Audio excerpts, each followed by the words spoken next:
Hey everyone, that NDOG here again. I'm just in this beautiful Suffolk Lane where I've decided to, hold on, I just want to turn this around. You can see this beautiful lane.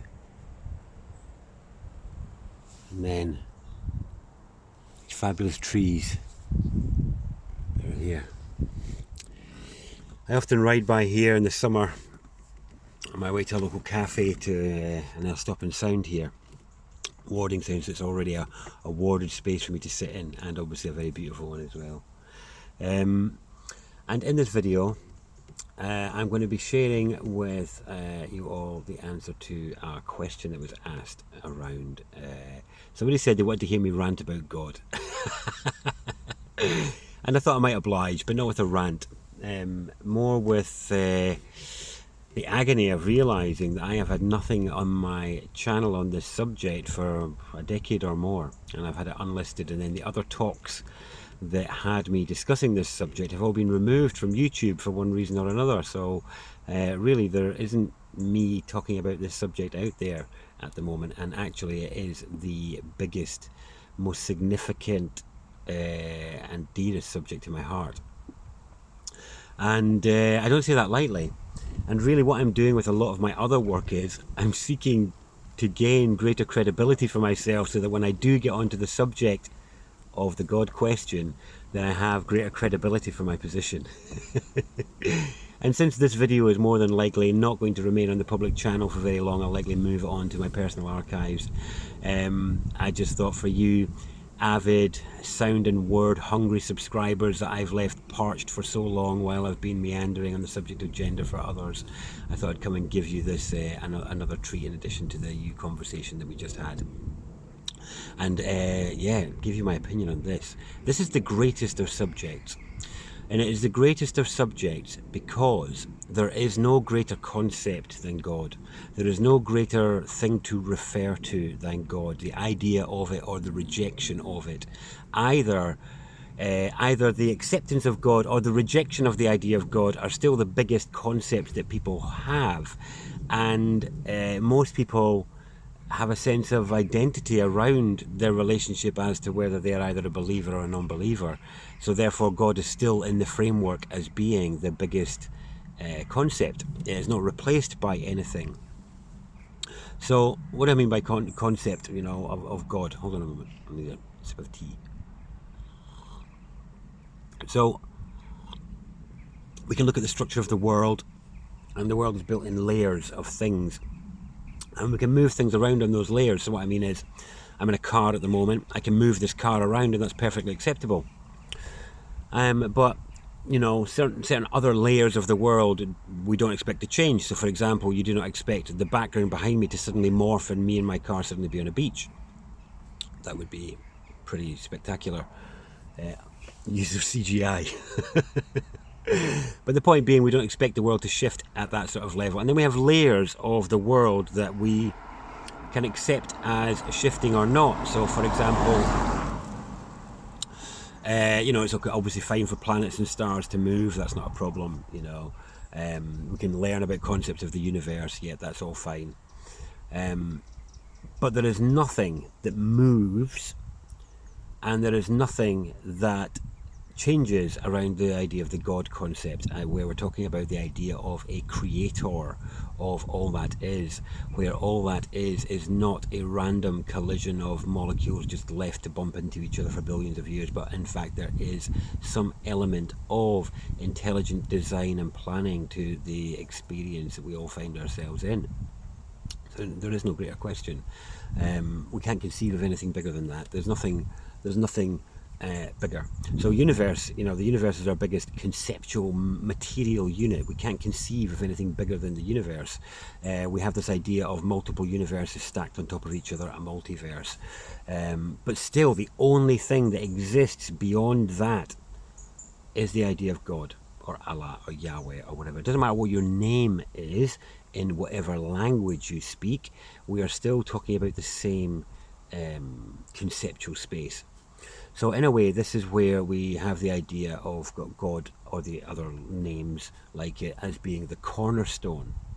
They're the cornerstone of reality because there's nothing outside of it. There's nothing bigger than it. Whether your position is for or against, it doesn't matter. There is still no greater concept for that space of, is this a creation or is it an accident? You know? So that is a particular space in our mind that we all have something in there, whether it's for, against, or indifferent. You know, we have something there. So anyway, so when we're talking about this cornerstone idea, when we change it or when we mess with it, everything else has to change. Everything else contained under that umbrella has to morph to fit with this new replacement that fits around everything. So when we're messing around with the signpost, the reference to God, one has to be careful because it's like a leaning tower of Pisa. Everything can sort itself or everything can come crashing down. And my position is to correct and the leaning tower of Pisa that is the concept and the reference that is God.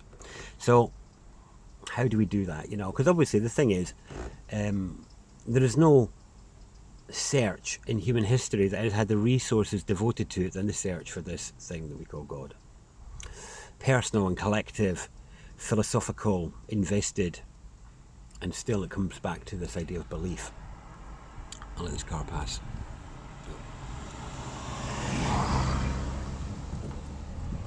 But when we are talking about... Sorry, let me just gather my thoughts again there after that car passing. I'll top my tea back up if you don't mind. Oh. Yes, so what we're talking about here is when we're looking at the search for this God thing, and it's like, well, if it's had so much resource devoted to it, surely we would have found it by now. And this is what the position of people like Dawkins is about. Just pouring tea.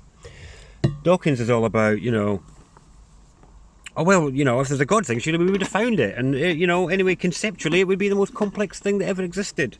Well, maybe, but what if it was also the simplest thing that ever existed? What about that, Mr. Dawkins? What if it was the simplest thing as well as the most complex thing? Then we're talking about something else. But anyway, in a way he's right, because from the scientific and the personal point of view, people have not been able to point to something and agree, oh yes, there is God and we have found him, superb. And obviously the mass exodus from most of the organised churches kind of pays testament to the fact that the credulity and the credibility of the idea of God as it was presented to us is failing to meet the spiritual and intellectual needs of the modern human. And people need an intelligent relationship with the Creator, surely. And that's certainly what I would seek to bring to this conversation. So, if we've had this thing that's been searched for, and when we look at, where is God meant to be? Well, God is meant to be the thing that's beyond everything. Well, okay. We can't really look there, can we? But if God is meant to also be in everything, as in from the biblical idea of, the kingdom of God is within you. Well, okay, let's have a look. Or the, the idea in spiritual text that we're immersed and surrounded by the divine, the idea of an immanent deity rather than a transcendent one, then surely it should be findable. Surely we should all be walking around in obvious recognition of that truth. And the lack of spiritual school's ability to make that link has been why only some people,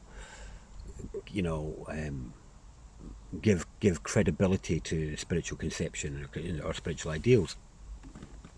And this is because, in a way, the signposts are broken. Because, of course, if the idea of God or Allah is meant to refer to everything, then it's a bit of a big ask, really, isn't it? And we should be able to use it and agree it if it's meant to refer to everything. So obviously something's gone wrong. So either we humans are rubbish at looking for this God thing and referring to it and pointing it out to others, or there's something wrong with our idea of what we're looking for. There's something wrong with either the signpost or what it is referring to. All our words are signposts. Buddha used to say all our words are signposts because they refer to things. And it's a very physical thing, because I can refer to the tree that's behind me. I could refer to the sky instead. But what if I drew your attention to the road? I'm using the words to act as a signpost to details within the frame. They refer you to things. And based on the importance of how I refer to it and how you feel about what is referred to, you will have reverence. Reference and reverence are deeply related words.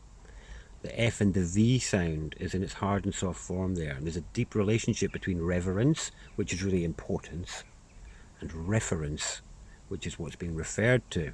Reverence and reference. So as we can tell with the idea of God, then reverence has been reducing in relation to what is being referred to. It's being viewed to be less important. And if we look at what is being referred to as meant to be this cornerstone idea, we've got Zeus, basically, something like Zeus, or a personified character. However, that is not what I am referring to. So, obviously, and if we're all looking for that, no wonder we haven't found it. So we have to look somewhere else for this idea of God. So, you know, in answer to the question that was asked, yes, I think there is a thing God, but I don't think it's God. So that means, yes, I think there is a creation. Yes, I think there is a creator. But I don't think it's as simple as that. But I have to get to the point first before I can then, you know, expound. So, I'm just going to let this dog walker pass. There's somebody walking their dog here. And this kind of conversation isn't necessarily for all ears.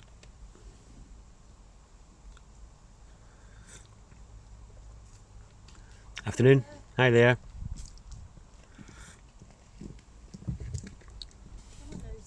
That's a huge dog.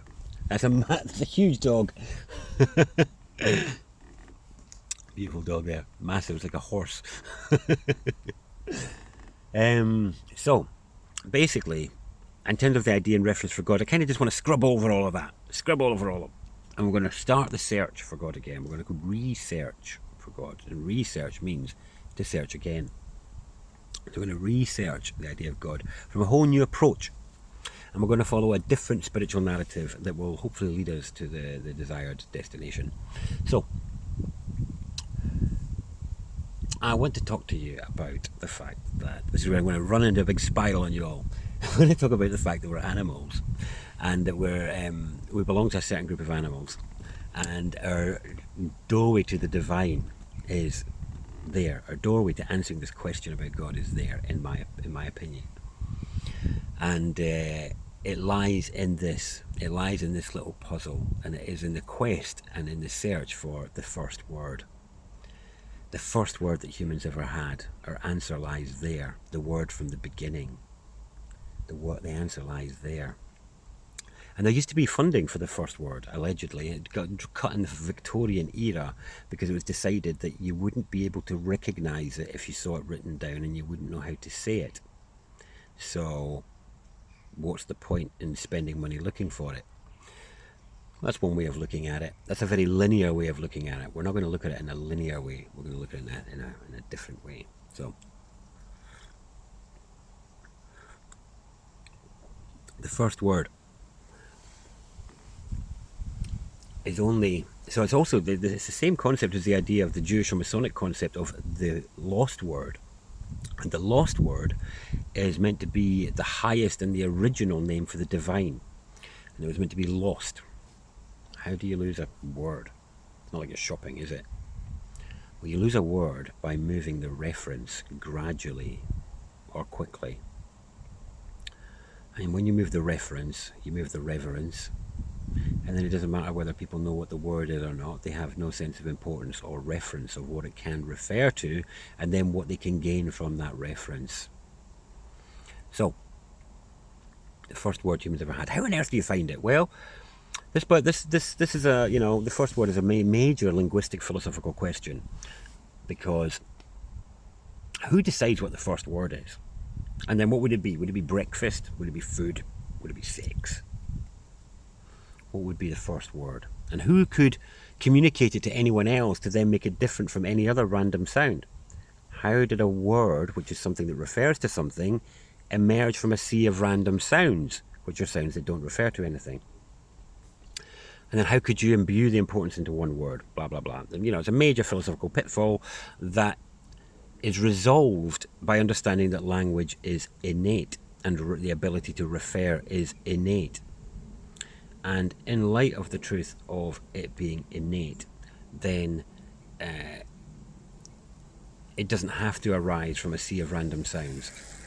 It would almost be there already. But then, where would it be? How would it be? Where's the hook in? And this is where we look at the animal. Because, you know, I'm in a lane here. There could be, we've had a few human animals go by. We've had a dog animal go by. There could be other animals. So just say, behind me. So we are an animal. 99% the same as chimps. You know, we're an animal. We have the same DNA as lots of other animals, the same structure. You know, we're mammals. So we're born in a womb like other mammals. We have protrusions in arm places and leg places like other mammals do. We have 2 eyes, 2 ears, nose, mouth. Other mammals, brains, you know, spine, organs. So we're part of the mammal family. Yes, agreed? Okay. So let's say there was a mammal behind me. Whoa, over there, behind the car. Let's say there was a mammal there. Yes, okay. Just down over there. And it made a noise. Made a noise. Say it was a dog. Or a sheep. Maybe a horse. Or a cow. Would you recognize it? Even if you couldn't see it? Sheep, cow, horse? I think you would. Most of you would. Would it matter whether it was a big one or a little one? Would it matter if it was a brown one or a white one? Would it matter if it was a Chinese one or a Russian one? Maybe slightly. But in general, all mammals are recognisable by a core sound. All of them. So, what's ours? What's our core sound that any human can be recognised by? Boom. The very fact that there is a pause for even a moment, for even a fraction of a second, the fact that you pause and don't know there's a blank space there, that is our disconnection from environment, the other animals, each other, the divine. Right there, that mental disconnection.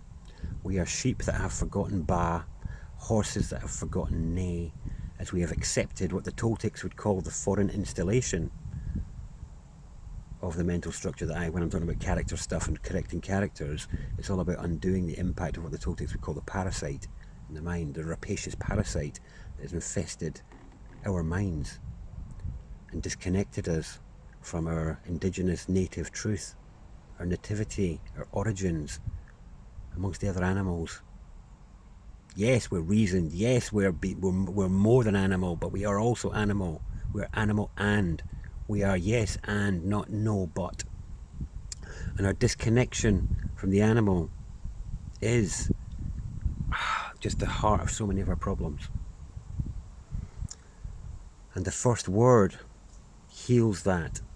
It corrects that. It fixes the referencing.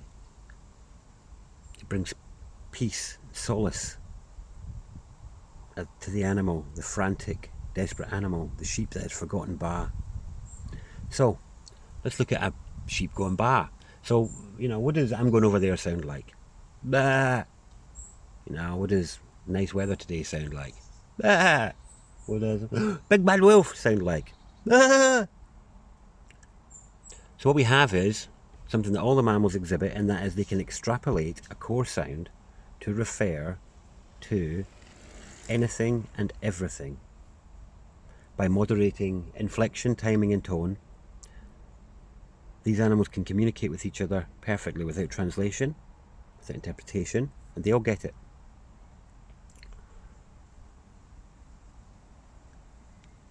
A sound that refers to everything is our idea of God. Everything at once is our idea of God. And the sound that refers to that acceptably without translation is hooked into our very being at the animal level as the first word that was implanted in us innately as the foundation of language. just like we see as a hook in the other mammals, that they're extrapolating in different ways. We took it to the next level for numerous reasons that aren't the function of this video to address. We took it to the next level. But the point is that we have lost that foundational level. We have made ourselves into the visitor. You know, we've made ourselves into the visitor mind. We view the earth as dirty, trying to get away from it, you know. Not necessarily the watchers of this video, but I mean the species, the parasitic aspect of the species.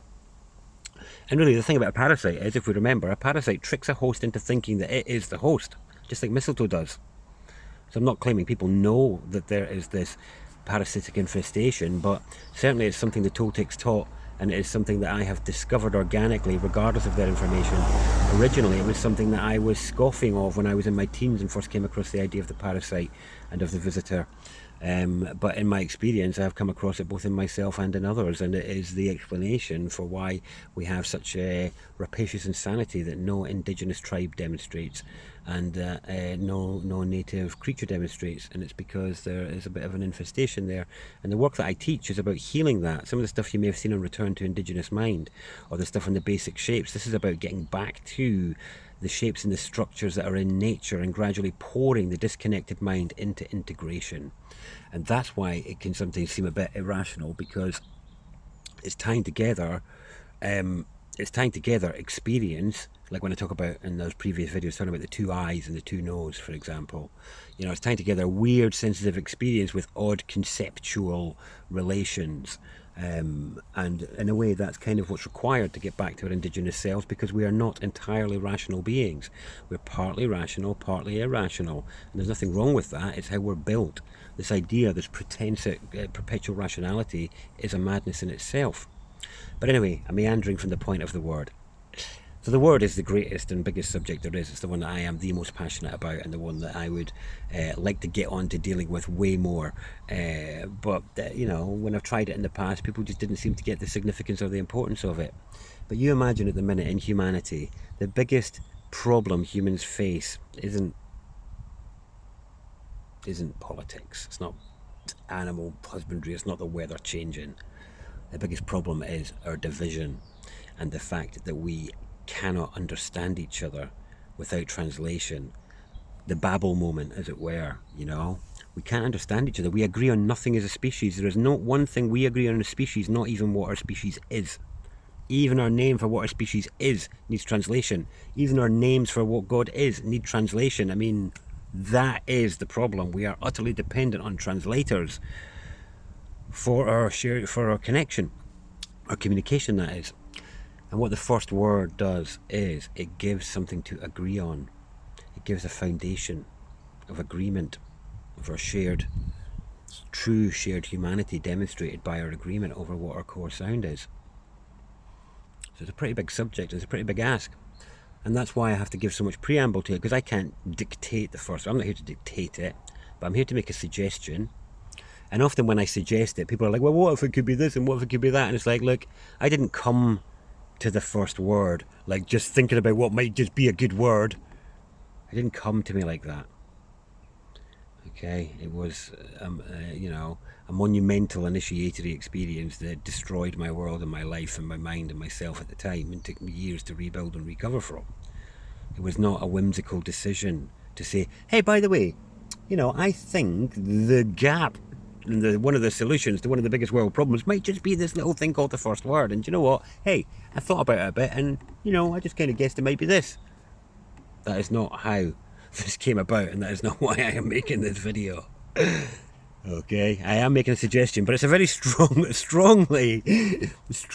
strong implication. I would like to tell you this is what the word is. I've tested it amongst numerous native speakers and all the rest of it, but the point is you have to come to it yourself, and it means something different to everybody, and that's what makes, you know, every sheep has their own relationship with Ba, you know, every horse has their own relationship with Nay, you know, in the same way this is what everybody needs, a relationship with their idea of the creator or the maker. And in a way as well, the reason I'm making the video is because I've been bursting to do a video on this subject for a while anyway, but still wanting to maintain this gender branding thing until the book is out and I can, you know, get some work for the family through that. But really, my passionate subject is the subject of the word, because I think we are in a collapsing cave of wonders. You know, in the film Aladdin, at the beginning, the animation, that is, you know, the Aladdin gets into the cave of wonders, and then, you know, he's told, touch nothing but the lamp, and then I think the monkey touches some coins, and the cave of wonders starts to collapse, and they all start racing out, while pillars and rocks and pieces of roof and artifacts are crashing around them, and everybody is finding their own handhold and foothold and crashing for the exit by themselves, racing through the falling debris. I kind of feel like that's kind of the situation of the plight of humanity at the moment, with the really ugly dying cadaver of the you know, a civilization that looks like it's peaking, that's actually dying of infertility and lack of creativity, you know, while it's spasming around the place.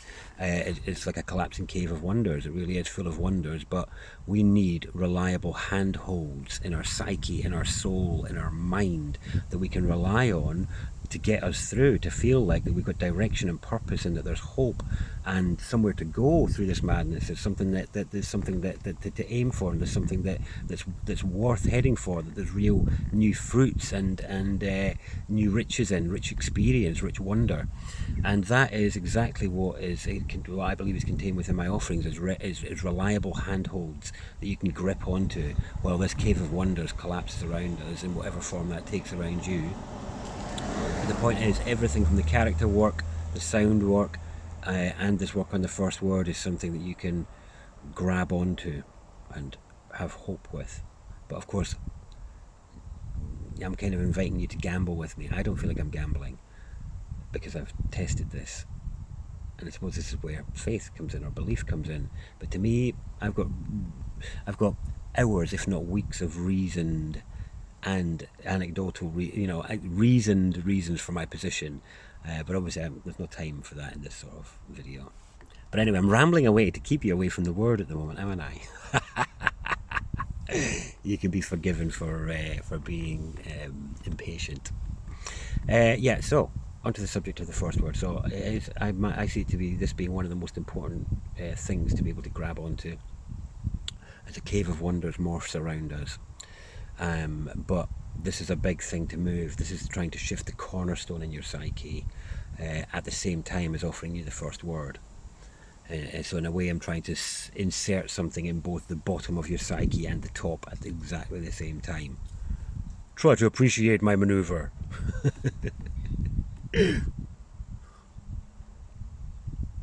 So people, the first word. I mean, I know some of you already know it. This is a repeat, but I have to share it with you for you new people, and then I'm going to wrap up for the day.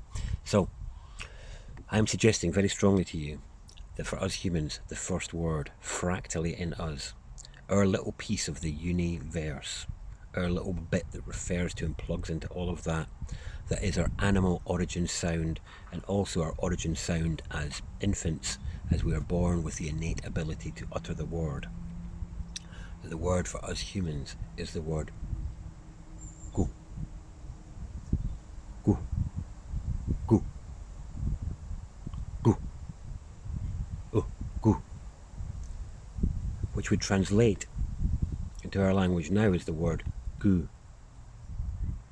And what's happened is, as the intelligent primate that was either interfered with or had incredible transcendental revelation that started off with gu, gu, referring to everything, pointing to everything with gu. We've gone through a massive physical, emotional, mental explosion of exploration and referencing, but I'm suggesting that even after all that, the word gu is still an acceptable word for everything we find ourselves in. So I ask you,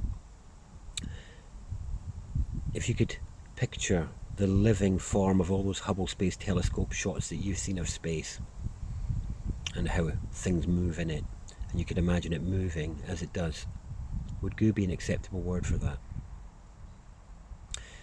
If you could take a video of a breeze moving across a forest, but instead of looking at the forest or the sky, you could see holistically, you could see everything. If you use my reset technique from a few videos ago, if you could use that perception where you're perceiving everything at the same time, You know, as in you're not picking out tree, sky, grass. You know, you're just not focusing. Would goo be an acceptable word for that? For the different densities of food, is goo an acceptable word for that? The molecular sea of biology and science, you know, is goo an acceptable word for that? This boundless thing. So yes, okay, I look and I see solids, liquids and objects, but when you look with the eyes of science, it's a swimming sea of substances just bumping into each other. Could goo be an acceptable word for that? If I cut you open, would goo be an acceptable word for what came out? Would goo be an acceptable word for what comes out of your orifices? What you find when you stick your finger into your various orifices, is goo an acceptable word for that? Is goo an acceptable word? And if it is, if it can refer to so many things so easily in just a moment, maybe I'm right. And if I am, then we are in the midst of one monumental spelling mistake that is on its way somewhere terrible. Because when you put an ending sound in the word for that which has no end, you're going to hit an end. But anyway, I'm suggesting there's way more to goo than just my introduction to it, but I am suggesting to you that the word for us linguistically now would be goo, but it's from the animalistic goo, goo.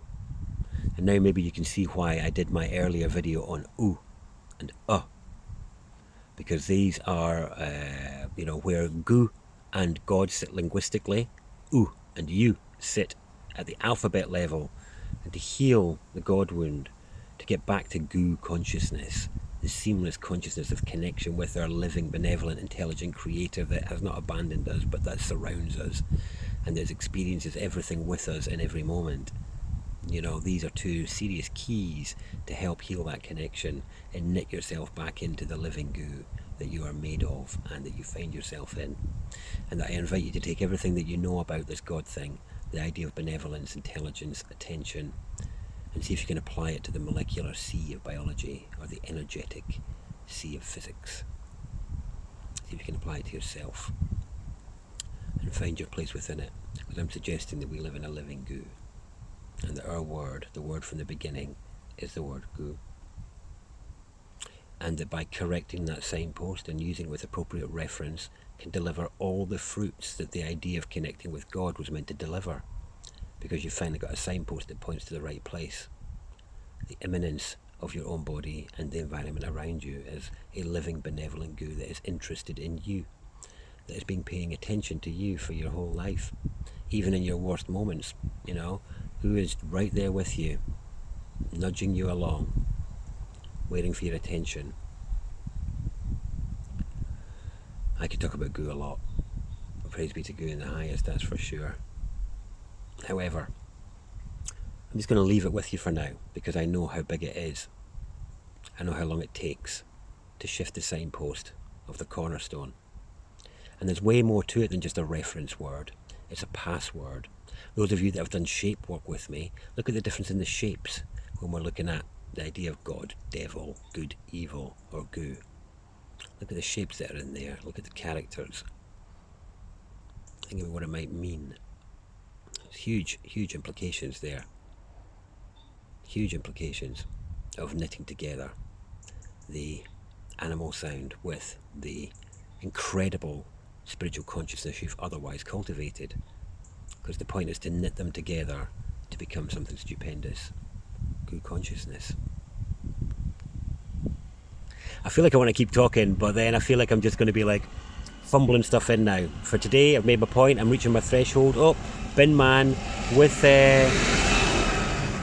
orange lights. Orange lights. That's a sign. It's the end. It's the end. You've hit the time limit.